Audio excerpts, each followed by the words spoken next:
चेहरे पर मुस्कुराहट बनाए रखिए, ज़िंदगी में अच्छे बुरे लोग तो आते रहेंगे, अच्छे बुरे एग्ज़ाम, अच्छे बुरे दौर आते जाते रहेंगे। तो इसी कहावत के साथ मैं सुमित एक बार फिर आप सबका स्वागत करता हूँ मेरे यूट्यूब चैनल के ऊपर। तो आज मैं आपके सामने RPSC Rajasthan public service commission ने अभी कुछ दिन पहले स्कूल लेक्चरर का पॉलिटिकल साइंस का पेपर लिया था और उन्होंने अपनी आंसर की इसकी जारी कर दी है। तो ये पेपर मैं आपके सामने आज डिस्कस करूँगा और ये पेपर बहुत अच्छा था, ठीक-ठाक लेवल का था और काफ़ी अच्छे-अच्छे क्वेश्चन इसके अंदर पूछे गए थे। तो इस पेपर को आज हम देखेंगे। इसको आप एक मॉडल टेस्ट पेपर के तौर पे भी ले सकते हैं कि विभिन्न आने वाली परीक्षाओं के लिए हमारे लिए एक मॉडल टेस्ट पेपर के तौर पे भी कार्य कर सकता है। तो आइए देख लेते हैं सबसे पहला ही क्वेश्चन जो कि इस प्रकार था। तो इसके अंदर पहला क्वेश्चन जो कि पूछा गया था, निम्नलिखित में से संघ सूची का विषय नहीं है। Which of the following is not subject of the union list. तो यूनियन लिस्ट के अंदर कौन सा सब्जेक्ट नहीं है? तो इसके अंदर आय, कृषि आय पर कर। तो कृषि आय पर जो कर होता है वो यूनियन लिस्ट यानी जो हमारी 7वीं अनुसूची के अंदर जो 3 सूचियों का वर्णन किया गया है, जिसके अंदर राज्य सूची और संघ सूची और समवर्ती सूची, union list, state list and concurrent list. तो इसके अंदर ये बताया गया था जो तीसरी ये जो इसके अंदर कृषि आय से भिन्न आय पर कर, निम्न कर, निगम कर और कृषि भूमि से संपत्ति के उत्तराधिकार के संबंध में शुल्क, ये सभी शुल्क संघ सूची में आते हैं। लेकिन जो कृषि आय पर कर है ये राज्य सूची का विषय है। तो इसका आंसर तीसरा सही था। एरिक एरिक्सन के सिद्धांत के अनुसार ईगो सहायक है। तो जो ये थोड़ा बेसिक ये जनरल क्वेश्चन था, तो ये संबंधित था अभिवृत्ति यानी हमारे जो एटीट्यूड स्किल होते हैं, ये एजुकेशन से रिलेटेड क्वेश्चन था। तो ईगो जो रिलेटेड होता है हमारी अभिवृत्ति यानी जो हमारी जो एटीट्यूड होता है और जो हमारे स्किल होते हैं उसको सीखने में सहायक होता है। अधिकारों के बारे में, अधिकारों यानी राइट के बारे में क्या कथन सत्य है? तो इसके अंदर हम जानते हैं कौन सा कथन सत्य है, वो हमें छांटने थे इसके अंदर। तो जो राइट के संबंध में था, अधिकार राज्य को कुछ खास तरीके से कार्य करने हेतु संवैधानिक दायित्व सौंपते हैं। तो सही बात है, अधिकार जो होते हैं वो राज्य द्वारा वैधानिक रूप से दिए जाते हैं अपने नागरिकों को।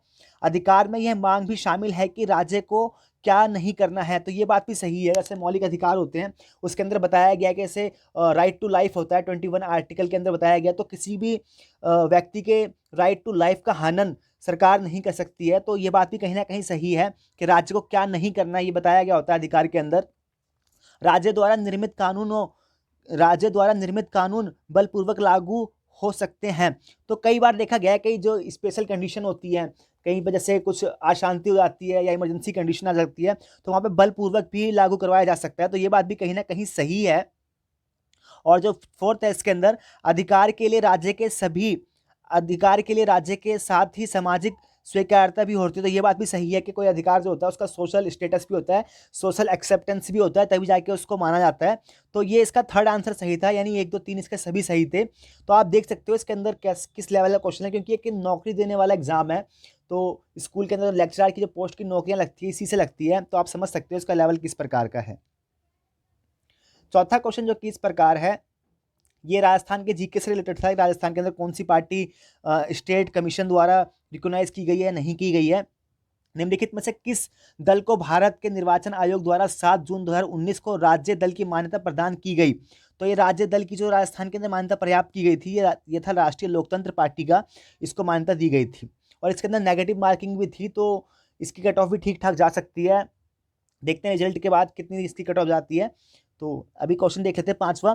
प्रभुसत्ता के विचार को एक पूज्य अंधविश्वास की संज्ञा देने वाले विचारक, तो who said the traditional theory of sovereignty is a vulnerable superstition, यानी अंधविश्वास कौन मानते थे प्रभुसत्ता को, ये बताना था। तो ये जे एन फिंगिस ये थे, ये प्रभुसत्ता को यानी जो सवर्निटी का आइडिया है उसको अंधविश्वास मानते थे। निम्न में से क्या नीति निर्देशक तत्वों में शामिल नहीं है? तो जो डायरेक्टिव प्रिंसिपल ऑफ स्टेट है उसके अंदर क्या शामिल नहीं है? बहुत इजी क्वेश्चन था ये। तो इसके अंदर जो वाक एवं अभिव्यक्ति की स्वतंत्रता है, जिसके अंदर बताया गया है ये एक फंडामेंटल राइट है, जो हमारा अभिव्यक्ति की स्वतंत्रता है। तो ये कहीं ना कहीं नीति निर्देशक तत्व से नहीं जुड़ा हुआ है। जो जुड़े हुए हैं समान आचार संहिता यानी यूनिवर्सल सिविल कोड, तो ये समान नागरिक संहिता आर्टिकल 44 से जुड़ी हुई है। मद्यपान का निषेध करना ये भी जुड़ा हुआ है। कुटीर उद्योगों को बढ़ावा देना, ये सभी तत्व नीति निर्देशांक तत्वों में जुड़े हुए हैं, लेकिन जो ये वाक और विभक्ति की स्वतंत्रता एक मौलिक अधिकार है, तो ये इसमें नहीं जुड़ा हुआ था। निम्नलिखित में से किसने प्लेटो की रिपब्लिक को शिक्षा पर लिखा सर्वोत्कृष्ट ग्रंथ कहा? तो ये रूसो ने कहा था। बहुत जनरल है, कई बार एग्जाम में पूछा गया, तो आप इसको इस कोटेशन के तौर पर याद रखें कि रिपब्लिक को सबसे अच्छा रिटर्न एजुकेशन के ऊपर किसने कहा था? तो रूसो ने कहा था। निम्न में से किस प्रधानमंत्री के कार्यकाल में संविधान की 9वीं अनुसूची जनप्रतिनिधि अधिनियम 1951 अंत स्थापित किया गया? तो ये क्वेश्चन को आप समझ के जाएं, क्योंकि ये क्वेश्चन बहुत एग्जाम में मैंने देखा है, पूछा गया है कि 9वीं सूची को, जो जनप्रतिनिधित्व की सूची थी, इसको किसने अंत स्थापित किया था, यानी कि इसके अंदर डाला था? तो ये था इंदिरा गांधी जी ने इसको किया था, और ये कई एग्जामों के अंदर रिपीटेड क्वेश्चन है, तो आप इसको अच्छी तरीके से एक बार देख लें। और ये राजस्थान से संबंधित क्वेश्चन था, तो देख लेते हैं इसको भी। राजस्थान विधानसभा चुनाव 2018 के विषय में निम्नलिखित कथनों को ध्यान से पढ़िए तथा सही कथन को पहचानिए। तो जो इसके अंदर सही था, मैं आपको आंसर बता रहा हूँ, सिर्फ इसके अंदर चौथा सही था कि इसके अंदर बताया गया था संपूर्ण राज्य में महिलाओं का मतदान प्रतिशत पुरुषों से अधिक रहा। नेहरू ने किस देश की यात्रा को खोज यात्रा का नाम दिया था? तो जो खोज यात्रा का नाम दिया था उन्होंने, अमेरिका की उन्होंने यात्रा करी थी। इनके अंदर, इस क्वेश्चन के अंदर काफ़ी कंफ्यूजन था। कई लोगों का मानना था कि यूएसएसआर की यात्रा की थी उन्होंने, तो इसको खोज यात्रा कहा था। लेकिन जो उन्होंने ये जो खोज यात्रा की बात कही थी, एक बार देख सकते हैं, वोगेज ऑफ डिस्कवरी, तो ये अमेरिका की उनकी यात्रा ने कहा, उनकी यात्रा को कहा था। और ये जनरल क्वेश्चन था ये, मॉनिटर और ये प्रिंटर से रिलेटेड था, तो मैं आपको इसका डायरेक्ट आंसर ही बता देता हूँ। तो इसका जो आंसर सही था, सेकंड सही था इसका। प्रिंटर है जो कि एक पेपर पर प्रतियां बनाने में प्रयुक्त आउटपुट है, तो प्रिंटर के द्वारा हम आउटपुट देते हैं। और मॉनिटर का है प्रदर्शन के लिए उपयुक्त आउटपुट प्रकरण, तो मॉनिटर का ये था। और कीबोर्ड का है इनपुट उपकरण। लाइट पेन का है कंप्यूटर पर स्क्रीन पर वस्तुओं का चयन एवं प्रदर्शन हेतु प्रयुक्त इनपुट उपकरण। तो आप इस प्रकार से इसका मेल कर सकते थे, और ये हमारे यूजीसी नेट के पेपर 1 के लिए भी इंपॉर्टेंट हो सकता है, तो आप इसको देख लें एक बार। 12वां क्वेश्चन जो किस प्रकार था, निम्नलिखित में से कौन सा एक कथन त्रुटिपूर्ण है यानी गलत है? तो इसके अंदर जो गलत कथन है, एक बार देख लेते हैं हम इसको। तो इसके अंदर ये चौथा कथन गलत था। राज्यसभा अपनी कुल संख्या के 2/3 सदस्यों के संकल्प से राज्य सूची के किसी भी विषय को राष्ट्रीय महत्व का घोषित कर सकता है। विच of the following is incorrect?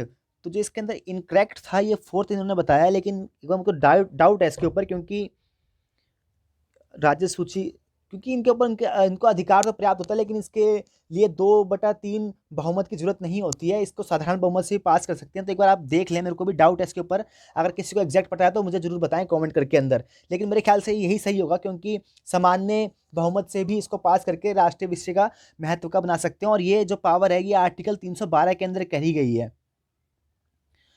अधिकारों का सांस्कृतिक दृष्टिकोण नहीं स्वीकार करता है। तो जो multicultural perspective of right does not assume that, तो ये अज्यूम नहीं करता है, वो संबंधित है। वास्तविक समानता के लिए एक जैसा व्यवहार आवश्यक है। तो वास्तविक समानता के लिए एक जैसा व्यवहार आवश्यक है, इसको स्वीकार नहीं करता है। यूनिफॉर्मिटी यानी एक समानता की बात नहीं करता है। मल्टीकल्चरलिज्म की एक बेसिक एजम्पशन ये याद रखें आपके, ये जो हमारे समाज के अंदर बहुलवाद होती है यानी विविधता होती है, उसको स्वीकार करके एक सामाजिक तौर पे सभी समुदाय को आपस में घुल मिल के रहने की संस्कृति को बहुसंस्कृतिवाद कहते हैं। तो बहुसंस्कृतिवाद आप नाम से देख रहे हैं, तो ये एकात्मकता की बात कहाँ करेगा, एक जैसा रहने की व्यवहार तो कर ही नहीं रहा है, तो इसका यही स्वीकार नहीं था, और बाकी सभी इसके सही थे। संप्रत्यय, तो ये पेपर 1 से रिलेटेड था, इसी के अंदर था, तो ये बेसिक था, तो मैं आपको इसका बता देता हूँ। 14वें का जो आंसर था, उन्होंने संप्रत्यय की प्राप्ति का परीक्षण यानी testing attention of the concept, ये आंसर दिया था। ये भी उनका विद्यार्थी कौशल से संबंधित था, जो उनका एजुकेशन से रिलेटेड क्वेश्चन था। तो 15वें का जो आंसर था मैं आपको बताता हूँ। सेकंड आंसर संवेगात्मक इमोशनल नियंत्रण, इसका सही था। और ये भी, हाँ, ये हमारा पॉलिटिकल साइंस है। निम्नलिखित में से कौन सा युग्म सही सुमेलित नहीं है? तो क्वेश्चन को ढंग से पढ़ें, कई बार हम पढ़ने में भी गलती कर देते हैं। तो जो एथिक्स ऑफ चाणक्य, ये के एम अग्रवाल ने नहीं लिखी है, काफ़ी ज़्यादा डीप क्वेश्चन है, ऐसे क्वेश्चन को तो सिर्फ याद ही कर सकते हैं, हंस करके छोड़ दें, ऐसे क्वेश्चन कभी मिल भी जाएँ तो इतनी बुकें भी याद कोई नहीं कर सकता और ऐसे क्वेश्चन को आप देख भी नहीं सकते, क्योंकि ये नौकरी वाले पेपर होते हैं तो उनको छँटनी करनी होती है लोगों की, तो वो ऐसे क्वेश्चन को देते हैं। कोई नहीं, इसको हंस के टाल दें, और अगर आप तैयारी कर रहे हैं तो ज़्यादा लोड ना लें इसके ऐसे क्वेश्चनों का। निम्नलिखित में से कौन हेनरी जे हाइट एक्ट से संबंधित है? तो जो हेनरी एक्ट राइट है वो भारत अमेरिका नागरिक परमाणु समझौता है। तो इसको याद रखें, कई एग्जाम में पूछ ले सकते हैं, काफ़ी ज़्यादा न्यू क्वेश्चन भी लग रहा है मुझे ये। Henry J Hyde act is related to which of the following, तो ये जुड़ा हुआ है भारत अमेरिका नागरिक परमाणु डील के साथ, Indian USA civil nuclear deal के साथ ये जुड़ा हुआ है। 18वां क्वेश्चन देख लेते हैं। राजनीतिक नियंत्रण में 3 तत्व तथ्यात्मकता, कार्यात्मकता और मूल्यात्मकता की चर्चा किसने करी है? तो ये याद रखें, बहुत ज़्यादा इंपॉर्टेंट है। मैंने अभी पीछे भी एक वीडियो बनाई थी, उसके अंदर इनके बारे में बताया था। तो ये सेबाइन ने बताया था कि राजनीतिक सिद्धांत होता है, जैसे समानता हो गई या न्याय हो गया, वो क्या कार्य करता है? तो वो किसी भी तथ्य की वर्णन करने की बात करता है, उसका कारण करने की बात करता है, उसके मूल्य की बात करता है। तो ये सेबाइन ने ये बात कही थी, प्रोफेसर सेबाइन ने। यूरोपीय संघ ने यूरोपीय समुदाय का स्थान किस संधि से लिया? तो यूरोपीय संघ ने जो यूरोपीय समुदाय का जो स्थान लिया है वो किस संधि से लिया था, इस क्वेश्चन के अंदर बताया। ऐसे क्वेश्चन को आप याद रखें, क्योंकि ये पूछ लेते हैं और ये क्वेश्चन बहुत ज़्यादा इंपॉर्टेंट हो जाते हैं। ऐसे ही क्वेश्चन से मेरिट बनती है और ऐसे ही क्वेश्चन से हमारा सिलेक्शन होता है। तो ये बना था मजिस्ट्रेट संधि, तो मजिस्ट्रेट संधि के द्वारा यूरोपीय संघ ने यूरोपीय समुदाय का स्थान लिया था, तभी से ये यूरोपीय संघ हो गया था यूरोपीय समुदाय के स्थान पे। और वेस्टफेलिया की संधि को याद रखें, 1648 के अंदर हुई थी। इसी के द्वारा नेशन स्टेट का आइडिया आया था, और ये वार्साई की संधि जो विश्व युद्ध के बाद हुई थी, तो ये संबंधित है वार्साई की संधि। तो इन सबको आप याद रखें। अंबेडकर के जीवन से जुड़ी निम्नलिखित घटनाओं का सही कालानुक्रम क्या है?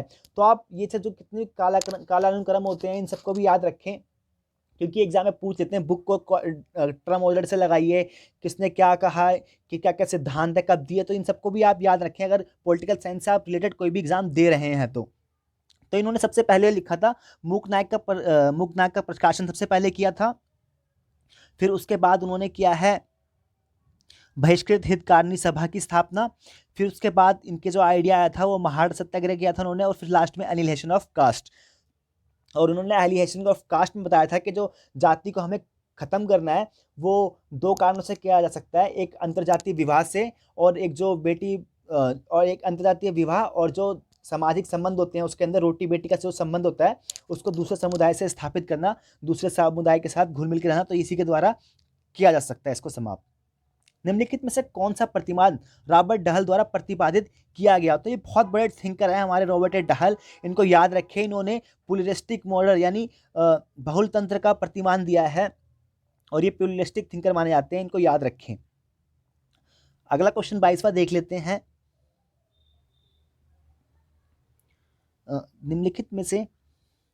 निम्नलिखित में से कौन सा प्रतिमान रॉबर्ट द्वारा प्रतिपादित नहीं किया गया? माफ कीजिएगा, मैंने थोड़ा क्वेश्चन जल्दबाजी के चक्कर में गलत तरीके से पढ़ लिया। तो ये तो संबंधित है ही है बहुलवाद से, मैंने आपको जैसा बताया। ये कीमत प्रतिमान के साथ भी जुड़े हुए हैं, सौदेबाजी प्रतिमान के साथ जुड़े हैं, लेकिन जो इक्विलिब्रियम थ्योरी यानी समयावस्था प्रतिमान, इसके साथ ये नहीं जुड़े हुए हैं। तो आप कभी भी क्वेश्चन को पढ़ें तो जल्दबाजी में ना करें और उसको आराम से पढ़ें। इसमें बताया गया था कौन नहीं उन्होंने प्रतिपादित नहीं किया है, तो ये मैंने पढ़ने में गलती कर दी गई थी। तो ये समावस्था प्रतिमान इन्होंने नहीं दिया है, बाकी ये सारे इन्होंने दिए हैं। और एक प्लूरलिस्टिक थिंकर कहलाते हैं रॉबर्ट डहल, बहुत बड़े। सौदेबाजी, प्राइज मॉडल, ये सारी अवधारणा इन्हीं के साथ जुड़ी हुई है।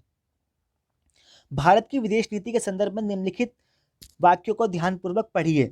तो आइए पढ़ लेते हैं इसको, ये क्या कह रहा है ये। तो इसके अंदर हमें क्या सही है और क्या गलत बताना था। तो शीत युद्ध के वर्षों में भारत ने सैन्य गुटों के संदर्भ में गुट निरपेक्षता की नीति अपनाई। तो सही बात है, शीत युद्ध के जब हो रहा था भारत ने तो गुट निरपेक्षता की नीति अपनाई थी। ना वो अमेरिका के गुट में गया था, ना ही वो यूएसआर के गुट में गया था, और वो एक निरपेक्ष रहा था। पिछले कुछ वर्षों से प्रौद्योगिकी और अमेरिका में बसे अनिवासी भारतीयों ने दोनों देशों को नज़दीक ला दिया है। तो ये बात सही है कि जो भारत के जो लोग हैं वो अमेरिका के अंदर काम कर रहे हैं, इसके कारण भारत और अमेरिका के जो विदेश संबंध है वो काफ़ी ज़्यादा अच्छे हुए हैं। और इसके ऊपर एक डॉक्ट्रिन भी दी है हमारे देश के एक विदेश मंत्री ने, शायद कृष्णा करके थे, उनको याद नहीं आ रहा एग्जैक्ट, जो 2008 के अंदर उन्होंने दी थी कि भारत के जो प्रवासी हैं वो किस प्रकार से भारत की विदेश नीति में बहुत ज़्यादा फ़ायदेमंद करवा रहे हैं। तो ये अमेरिकन डिस्पोरा के अंदर ये तो पहला और दूसरा दोनों सही है इसका, थर्ड इसका ऑप्शन सही था, दोनों इसका सही है। तो आपको इस डॉक्टर का नाम मुझे ज़रूर बताएं कमेंट बॉक्स के अंदर। ये 2008 के अंदर मनमोहन सिंह काल के अंदर कोई कृष्णन करके ऐसे कोई थे विदेश मंत्री, उन्होंने ये सिद्धांत दिया था। 23वां क्वेश्चन जो कि इस प्रकार है, इसका मिलान करना था हमें, तो आइए इसका मिलान कर लेते हैं, किसने क्या कौन सा लेख दिया है और कब दिया है। तो स्पिरिट ऑफ लॉ जो बुक लिखी हो, स्पिरिट ऑफ लॉ मोंटेस्क्यू ने लिखी है, स्पिरिट ऑफ लॉ।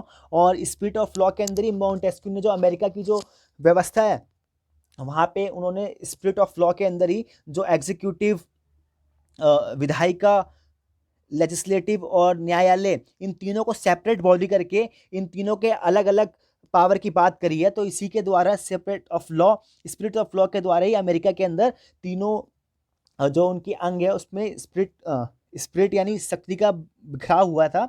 और इसी के कारण इन्हीं को मॉन्टेस्क्यू ने ये अवधारणा दी थी। और फेडरलिस्ट जो लिखा है वो मेडिसन ने लिखा है, फेडरलिस्ट, तो मेडिसन इसका सही था।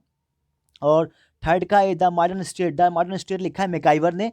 और कंसिडरेशन ऑफ रिप्रेजेंटेटिव गवर्नमेंट, तो ये तो आप जानते हैं जेएस मिल ने लिखा, तो इसका मेल इस प्रकार था, इसका सेकंड सही है, आप देख सकते हैं इसको। स्वतंत्रता पश्चात भारत में चुनाव प्रक्रिया में सार्वभौम मताधिकार का सर्वप्रथम प्रयोग किया गया। तो जो अडल्ट फ्रेंचाइजी का सबसे पहले प्रयोग किया गया था भारत के अंदर, तो वो मणिपुर के अंदर किया गया था। स्वतंत्रता पश्चात सबसे पहले जो प्रयोग किया गया था वो मणिपुर के अंदर किया था। जनरल क्वेश्चन है, याद रखें, कई जो हमारे नॉर्मल एग्जाम होते हैं उसके अंदर ही पूछ सकते हैं इसको, तो आप इसको एक जनरल नॉलेज के तौर पे भी ले सकते हैं। 25वां क्वेश्चन देख लेते हैं। कौटिल्य के अनुसार भयोपद है, तो कौटिल्य के अनुसार जो भयोपद है वो मंत्रियों पर नियंत्रण का तरीका है। भयोपद मंत्रियों पे ए वे टू कंट्रोल मिनिस्टर। तो अगर आपको ये वीडियो थोड़ी बहुत भी अच्छी लग रही हो तो प्लीज़ एक कमेंट प्यारा से जरूर कीजिएगा, कैसी ये लग रही है, नहीं लग रही है। मैं आने वाली वीडियो के अंदर कुछ कमी होगी तो सुधारने का जरूर प्रयास करूंगा, लेकिन आप एक प्यारा सा कमेंट जरूर कीजिएगा अगर आपको कुछ भी अगर अच्छा या बेकार लग रहा होगा तो। मेयर और सेलोवी के अनुसार संवेगात्मक वृद्धि की, तो ये एजुकेशन से रिलेटेड था इसी पेपर का, तो इसका एग्जैक्ट आंसर मैं आपको बता देता हूँ। तो इसका सेकंड आंसर सही था, दूसरों के संवेगों पर नियंत्रण करना। और ये क्वेश्चन था हमारा पंचायती राज व्यवस्था से रिलेटेड, इसके अंदर मैचिंग करना था कौन किससे रिलेटेड है, तो आइए इसको देख लेते हैं। तो इसके अंदर ये था स्टेट इलेक्शन निर्वाचन आयोग। तो इसका बहुत डीप क्वेश्चन था ये, आप देख सकते हो कि म्युनिसिपल कम्युनिटी के अंदर कौन किस आर्टिकल से जुड़ा हुआ है। तो इसके अंदर जो जुड़ा हुआ था, तो इसका पहले का तीसरा था, यानी कि इसका थर्ड आंसर सही था। मैं आपको बताता हूँ, पहले का तो काफ़ी डीप था ये, आप देख सकते हैं इसको, इसके लिए कई हमें चीज़ें, ये क्वेश्चन आप देख के जाएं क्योंकि 243 से भी यूजीसी नेट से भी क्वेश्चन आया था कि इसके 243 आर्टिकल के अंदर जैसे A B C D कौन किससे जुड़ा हुआ है। तो आप इसको एक बार अच्छी तरीके से देख के जाएं अगर आगे एग्जाम देने जा रहे हैं, क्योंकि पूछ रहे हैं बहुत ज़्यादा इससे रिलेटेड क्वेश्चन। बी का इसका बी था और सी का थर्ड था, सी का थर्ड था यहाँ पे, एक मिनट, सी का थर्ड था और डी का फोर्थ था। तो इस प्रकार से इसका मेल था, आप देख सकते हो। तो इसका तीसरा ऑप्शन सही था, तो आप इसको मिला लें एक बार, ए का ए ऐसे पर इस प्रकार से था, तो आप इसको देख लें अच्छी तरीके से। मैंने इसका गलत मिला दिया, ये ए का ए ही था यहाँ पे, तीसरा ही इसका ऑप्शन सही था, तो ए का ए था। दिसंबर 1991 में सोवियत संघ की समाप्ति की घोषणा करने वाला गणराज्य, तो सबसे पहले जिन्होंने, तो दिसंबर 1991 में सोवियत संघ की समाप्ति की घोषणा करने वाला गणराज्य थे। तो सबसे पहले जिन्होंने अपनी घोषणा कर दी थी कि हम स्वतंत्र हो चुके हैं, उसके अंदर यूक्रेन, बेलारूस और रूस, इन्होंने सबसे पहले घोषणा की थी कि अब यूएसएसआर समाप्त हो चुका है, और इन्होंने सबसे पहले गणराज्य होने की घोषणा करी थी इन तीन प्रमुख राष्ट्रों ने। बामसेप का फुल फॉर्म पूछ लिया गया था, और बामसेप के बारे में आप याद रखें, इसकी स्थापना काशीराम जी ने करी थी, बहुत इंपॉर्टेंट है, अभी यूजीसी नेट के एग्जाम में पूछा गया 2022 के। तो जो इसकी फुल फॉर्म है backward and minority community employees federation, तो इसकी फुल फॉर्म है ये बामसेप की, और इसकी स्थापना करी थी काशीराम जी ने, जिन्होंने बाद में बीएसपी पार्टी की भी स्थापना करी। निम्नलिखित में से कौन सा सिद्धांत प्लेटो से संबंधित नहीं है? तो प्लेटो से संबंधित सिद्धांत जो नहीं है वो है कानून का स्वर्ग सूत्र, गोल्डन कोड ऑफ लॉ, तो ये इन्होंने नहीं दिया है। जबकि नॉटिकन मैन का दिया है, डॉक्ट्रिन ऑफ इनविजिबल हैंड का दिया है, द आइडियल स्टेट का भी दिया है, लेकिन जो थर्ड है इसका, इन्होंने इसका नहीं दिया है। और गोल्डन मीन का आइडिया जुड़ा हुआ है अरस्तु के साथ। और उद्देशिका में वर्णित शब्दों का सही क्रम क्या है? तो उद्देशिका में जो वर्णित सही क्रम है उसको बताना था हमें। तो सबसे पहले पंथ निरपेक्षता की बात की गई है, फिर न्याय की बात की गई है, फिर स्वतंत्रता की बात की गई है, फिर राष्ट्र की स्वतंत्रता एवं एकता एकता एवं अखंडता की बात की गई है। तो इस प्रकार से इसका क्रम था। एक नए विश्व के लिए नए राजनीतिक शास्त्र की आवश्यकता है। एक नए विश्व के लिए एक नए राजनीतिक शास्त्र की आवश्यकता है, ये टॉकविले ने बात करी है इसकी। डेविड ईस्टन द्वारा प्रतिपादित राजनीतिक व्यवस्था के निवेश इनपुट आउटपुट मॉडल विश्लेषण को प्रमुख अवधारणा या आमुखों के संदर्भ में निम्नलिखित बिंदुओं पर विचार करें। तो जो इनका जो इनपुट आउटपुट मॉडल था उसके बारे में क्वेश्चन पूछा गया था। तो इसके अंदर क्या क्या सही था? उन्होंने व्यवस्था की बात करी गई थी, सिस्टम की बात करी थी उन्होंने, और रिस्पॉन्स की बात की गई थी उन्होंने कही थी। लेकिन जो ये लोड है इससे संबंधित नहीं है, और परसिस्टेंट भी इससे संबंधित नहीं है। तो फर्स्ट और थर्ड इसका सही आंसर था, यानी इसका पहला ऑप्शन इसका सही था। किसने कहा कांग्रेसी सरकार समिति सरकार है? तो ये कांग्रेसियल गवर्नमेंट का जो आइडिया दिया है वो दिया है वुड्रो विल्सन ने। भारत के संविधान में एक सशस्त्र केंद्र वाली संघात्मक व्यवस्था ली गई है। इस क्वेश्चन को भी आप देख के जाएं, बहुत रिपीटेड क्वेश्चन है और बहुत ज़्यादा पूछा गया एग्जाम के अंदर। जो सशक्त केंद्र की बात की गई है वो हमने कनाडा से लिया है, ये आयरिश से भी हमने लिया है। हम ये भी पूछ लेते हैं किससे क्या लिया है। अमेरिका से मौलिक अधिकार लिया है हमने, फ्रांस से भी लिया, आयरिश से लिया है, तक तत्व लिए हैं। मार्टिन कैप्लान के अंतर्राष्ट्रीय व्यवस्था के किस मॉडल में प्रत्येक राज्य समान रूप से शक्तिशाली है? तो मार्टिन कैप्लान ने जो शक्तिशाली जो मार्टिन रूप बनाया उसमें इकाई निषेधाधिकार व्यवस्था यानी द यूनिट वीटो सिस्टम, उसमें इन्होंने बात करी थी। 37वां क्वेश्चन, निम्नलिखित कथनों में से कौन सा कथन राजस्थान में राज्यपाल की शक्तियों के बारे में सही है? तो राजस्थान के जो राज्यपाल के बारे में सही बताया गया है वह राज्य लोक सेवा आयोग को बर्खास्त नहीं कर सकता। तो ये शक्ति जुड़ी हुई है राष्ट्रपति के पास से, तो ये इससे जुड़ा हुआ नहीं था। सही है। निम्नलिखित में से कौन सा कथन शिक्षा मनोविज्ञान से जुड़ा था? तो इसको हम छोड़ देते हैं, इसका आंसर मैं आपको बता देता हूं। इसका आंसर था फोर्थ, इसका आंसर सही था। राजनीति में विशुद्ध सिद्धांत की धारणा किसने दी? ये बहुत क्वेश्चन, ये भी रिपीटेड क्वेश्चन है। प्योर थ्योरी की बात किसने करी है? प्योर थ्योरी की बात करी है बी जुवेनेल ने विशुद्ध सिद्धांत की बात करी है, प्योर थ्योरी की बात करी है। उदारवादियों के अनुसार असमानता की खाइयों के ना बनने देने का न्यायपूर्वक तरीका है। तो असमानता के जो खाइए वो ना बने उसके लिए उन्होंने क्या तरीका बताया है? तो उन्होंने बताया स्वतंत्र एवं खुली प्रतिस्पर्धा के द्वारा ही हम असमानताओं को कम कर सकते हैं। तो आप जान सकते हैं उदारवादी किसकी बात करते हैं? व्यक्ति को खुला छोड़ दो, रिलीजियस फ्री स्टेट, स्वतंत्रता, राज्य का कम से कम नियंत्रण हो, ये सारी बातें आप जानते हैं उदारवादी करते हैं। तो उदारवादी आप जहां भी देखें सब चीजें, तो उदारवादी ही इसका सही होता है। निम्न वाक्यों को ध्यान से पढ़िए, तो पढ़ लेते हैं, आइए। तो सोशलिस्ट पार्टी की स्थापना 1952 में हुई, तो ये बात सही है। सोशलिस्ट पार्टी की स्थापना 1952 में हुई थी। ये पार्टी लोकतंत्र में नहीं मात्र समाजवाद में विश्वास रखती थी। तो आप नाम से समझ सकते हैं सोशलिस्ट पार्टी, और ये विश्वास भी किसमें करेगी? समाजवाद में ही करेगी। तो इसका पहला और दूसरा दोनों सही है। पहला और दूसरा दोनों गलत है, माफ़ कीजिएगा, सॉरी मुझसे गलती हो गई, मैं ऑप्शन देख नहीं पाया था। तो मैं आपको एग्जैक्ट आंसर बता रहा हूँ इसका।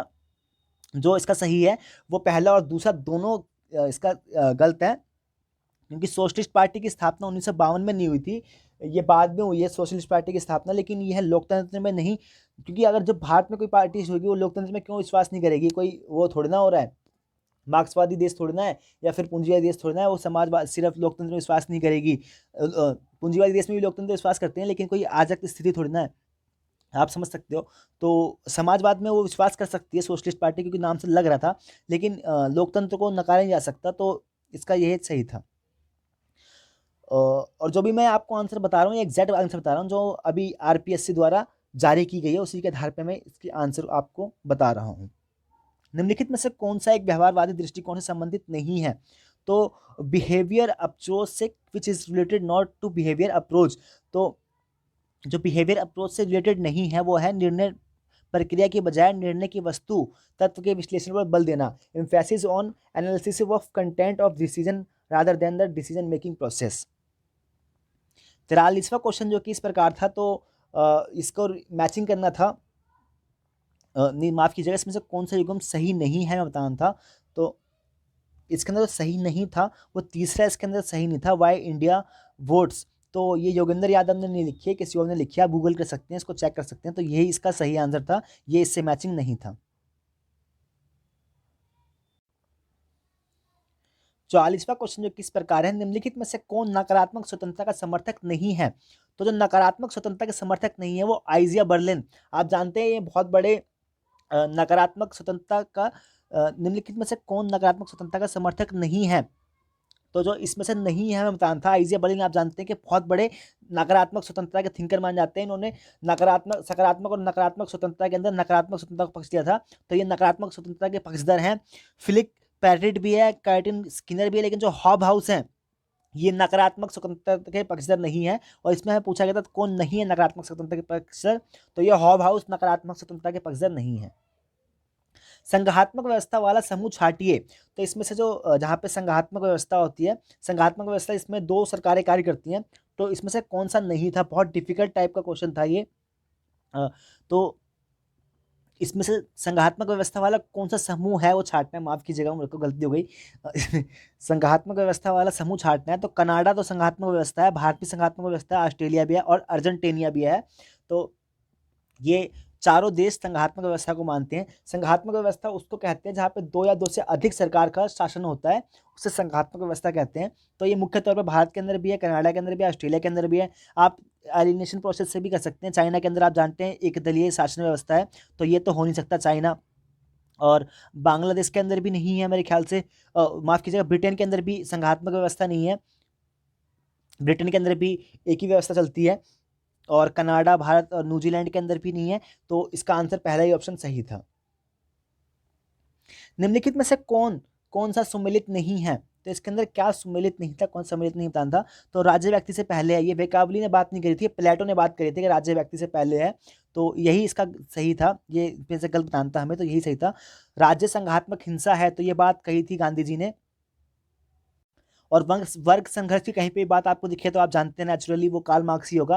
राज्य वर्ग संघर्ष की बात करते हैं। राज्य समुदाय का समुदाय, ये क्वेश्चन बहुत याद रखें। State is association of association, ये पूछा गया कोटेशन है, ये क्वेश्चन पूछा गया है कई एग्जामों में रिलेटेड। ये पूछ लेते हैं क्वेश्चन कि किसने कहा है कि state is association of association, राज्य समुदायों का समुदाय है। तो ये लास्ट की ने बात कही है, इसको याद रखें आप।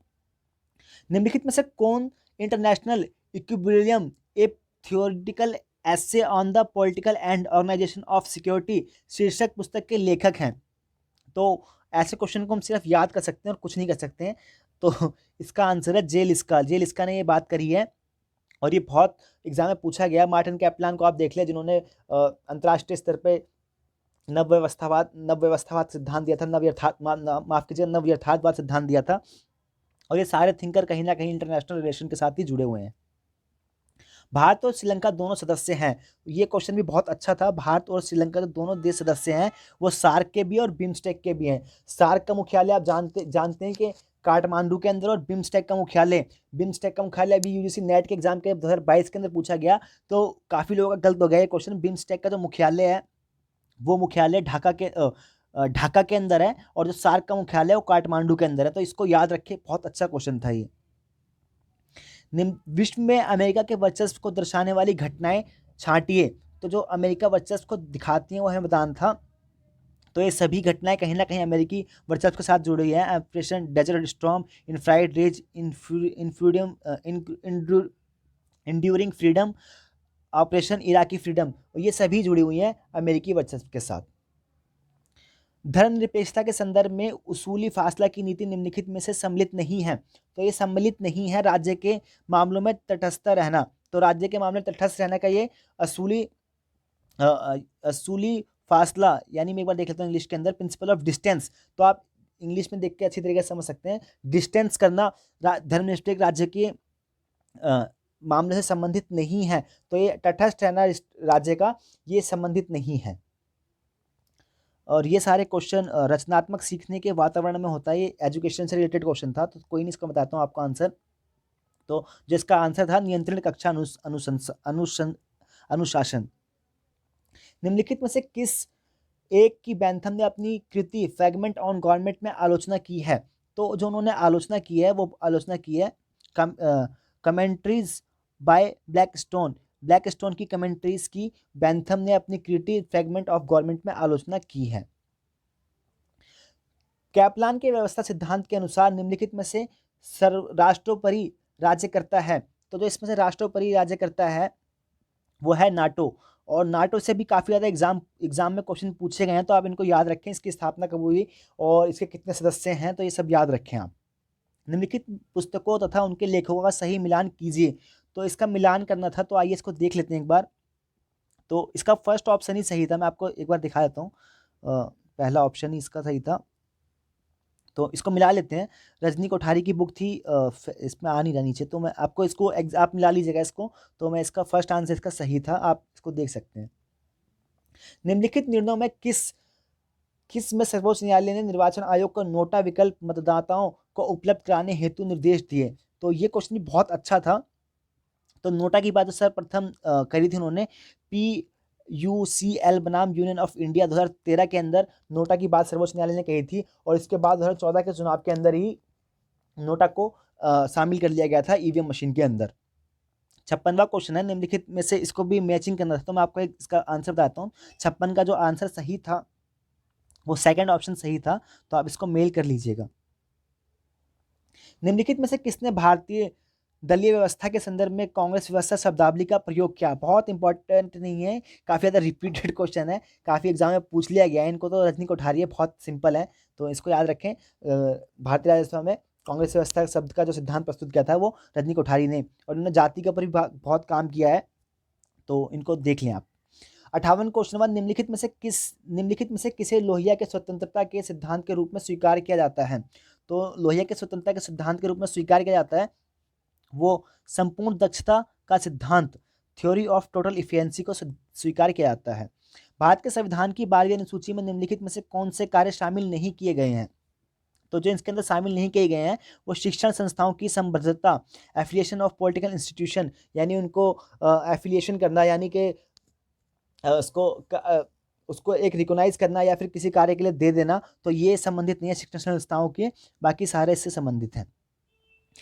अमेरिका में सर्वोच्च न्यायालय के न्यायाधीश का कार्यकाल होता है, तो सर्वोच्च न्यायालय के जो अमेरिका के अंदर कार्यकाल होता है वो जीवन पर्याप्त होता है। अभी ये क्वेश्चन जीके में ही पूछा गया था एसएससी के अंदर, तो आप इसको याद रखें, नॉर्मल क्वेश्चन है ये, बेसिक क्वेश्चन है, तो आप इसको समझ सकते हैं, जीवन पर्याप्त रहता है। तो अभी मैं इसके अंदर 60 क्वेश्चन डिस्कस कर रहा हूँ, आने वाली वीडियो के अंदर मैं इसके बाकी क्वेश्चन को डिस्कस करूँगा। तो उम्मीद करता हूँ आपको वीडियो अच्छी लगी होगी, अगर कुछ कमी रह गई तो कमेंट करके मुझे ज़रूर बताएं, और अगर अच्छा लगा हो तो प्लीज़ अपना कमेंट ज़रूर दें, कैसा लगा आपको या फिर कुछ कमी रह गई हो तो। ठीक है, आपने मेरी वीडियो को देखा है, इसके लिए तहे दिल से आपका धन्यवाद। अपना नाम रोशन कीजिए, अपने परिवार का नाम रोशन कीजिए, अपने देश का नाम रोशन कीजिए। इसी उम्मीद के साथ thank you so much for watching my video. दिल से आभार आप सभी का।